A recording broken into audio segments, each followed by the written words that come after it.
할렐루야. 성경 통독 272일째입니다. 오늘은 에베소서 4장에서 6장을 살펴보면서 에베소 전체를 마치도록 하겠습니다. 에베소서는 교회를 중심으로 한 그런 복음의 내용을 펼치고 있다, 이렇게 이야기를 드렸습니다. 1장에서 3장까지는 조금 더 이론적인 그런 면에 치중하고 있고 4장에서 6장까지는 조금 더 적용적인 그런 면에 치중하고 있습니다. 자, 4장부터 오늘 살펴보는데 적용이니까 어렵지가 않습니다. 1절 부르심에 합당하게 살아가십시오. 2절 겸손함과 온유함으로 깍듯이 대하십시오. 이해하기 어렵습니까? 어렵지 않죠. 그냥 우리의 그런 삶을 어떻게 살아갈지를 이야기해주고 있구나, 이렇게 우리가 이해할 수 있죠. 그런데 이 모든 그런 내용들이 조금 더 교회론적으로 생각해 봐야 됩니다. 우리 그렇게 살라는 것이 아니라 그렇게 살아내서 교회를 세워가고 이 만물을 충만케 하고 하나님께 풍성히 영광 돌리는 그런 삶으로 살아라, 그렇게 이야기하고 있는 것입니다. 4절 그리스도의 몸도 하나요 성령도 하나입니다. 그래서 우리가 하나된 마음으로 나만 열심히 하면 된다, 나만 깨끗하면 된다, 그런 생각이 아니라 정말 그리스도의 그런 그 몸을 세우는 그런 그 마음으로 이 말씀을 잘 받아야 되는 것입니다. 특별히 4장에 보면 11절과 12절이 굉장히 중요합니다. 11절에 보면 복음의 사역자들에 대해서 이야기를 합니다. 즉 목회자들에 대해서 이야기를 하죠. 그리고 나서 12절은 이렇게 설명하고 있습니다. 그것은 성도들을 준비시켜서 봉사의 일을 하게 하고 그리스도의 몸을 세우게 하려고 하는 것입니다. 그래서 이것은 교회의 원리를 가르쳐 주죠. 교회는 목회자와 성도들이 있는데 목회자는 말씀으로 교인들을 잘 양육해야 됩니다. 그리고 온전히 세워야 됩니다. 그 다음에 이 성도들이 봉사하는 그런 길로 나가도록 인도해야 되는 것입니다. 옛날에는 이것을 번역을 잘못해서 성도들을 온전케 하며 이렇게 해가지고 모든 것을 다 그냥 하나 다 목회자가 하는 것으로 번역을 했습니다. 그런데 요즘에는 이것을 번역을 바로잡아서 그것은 성도들을 준비시켜서 이렇게 딱 바꾸었습니다. 그래서 성도들을 준비시키는 것이 목회자의 그런 사역이고 나머지 봉사하는 것은 성도들의 사역이다, 이렇게 잘 정리가 된 것이죠. 5장에도 보면 계속적으로 이 성도들의 그런 삶을 계속 적용하면서 설명해 주고 있습니다. 1절 그러므로 여러분은 사랑을 받는 자녀답게 하나님을 본받는 사람이 되십시오.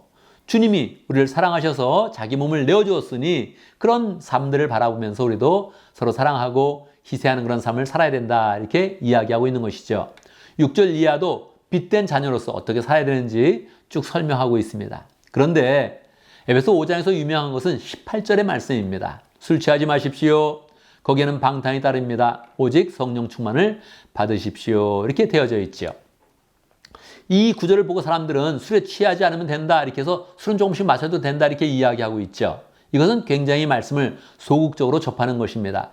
술을 마실 수 있다 없다를 얘기하는 것이 아니라 여기서 강조점은 하지 말라는 것도 생각해 봐야 되지만 하라는 것을 염두에 둬야 되죠. 무엇입니까? 오직 성령 충만함을 받으십시오. 그래서 우리는 술 마실 수 있다 없다를 생각하는 것이 아니라 성령 충만으로 나가는 그런 삶으로 우리는 잘 나가야겠습니다. 특별히 사도 바울은 성도의 그런 삶을 적용하면서 가정생활에 대한 그런 이야기를 하고 있습니다. 이것도 교회를 세우는 그런 중요한 부분이고 가정이 또 하나님의 그런 교회의 가장 기본적인 그런 단위가 돼야 되는 것이죠. 먼저 아내들에게 이야기합니다. 남편에게 순종하고 복종하십시오, 그렇게 이야기합니다. 왜 그렇습니까?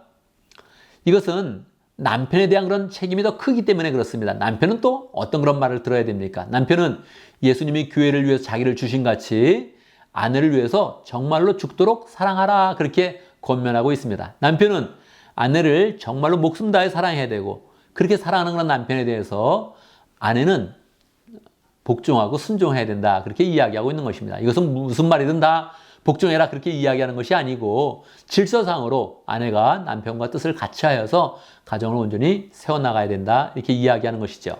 그런데 32절에 보면 이렇게 이야기합니다. 이 비밀이 큽니다.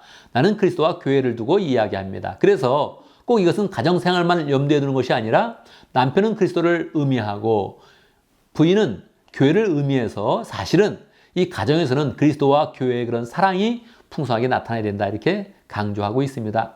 6장에 보면 1절 부모에게 순종하십시오. 이것은 약속이 딸려있는 첫 번째 계명입니다, 그렇게 이야기하죠. 십계명의 말씀에 보면 다른 말씀은 그냥 명령이 있는데 부모를 공경하는 것은 네가 그렇게 하면 장수하게 될 것이다, 이렇게 이야기하는 것이죠. 왜 그렇습니까? 부모님이 하나님을 상징하기 때문에 그러한 것입니다.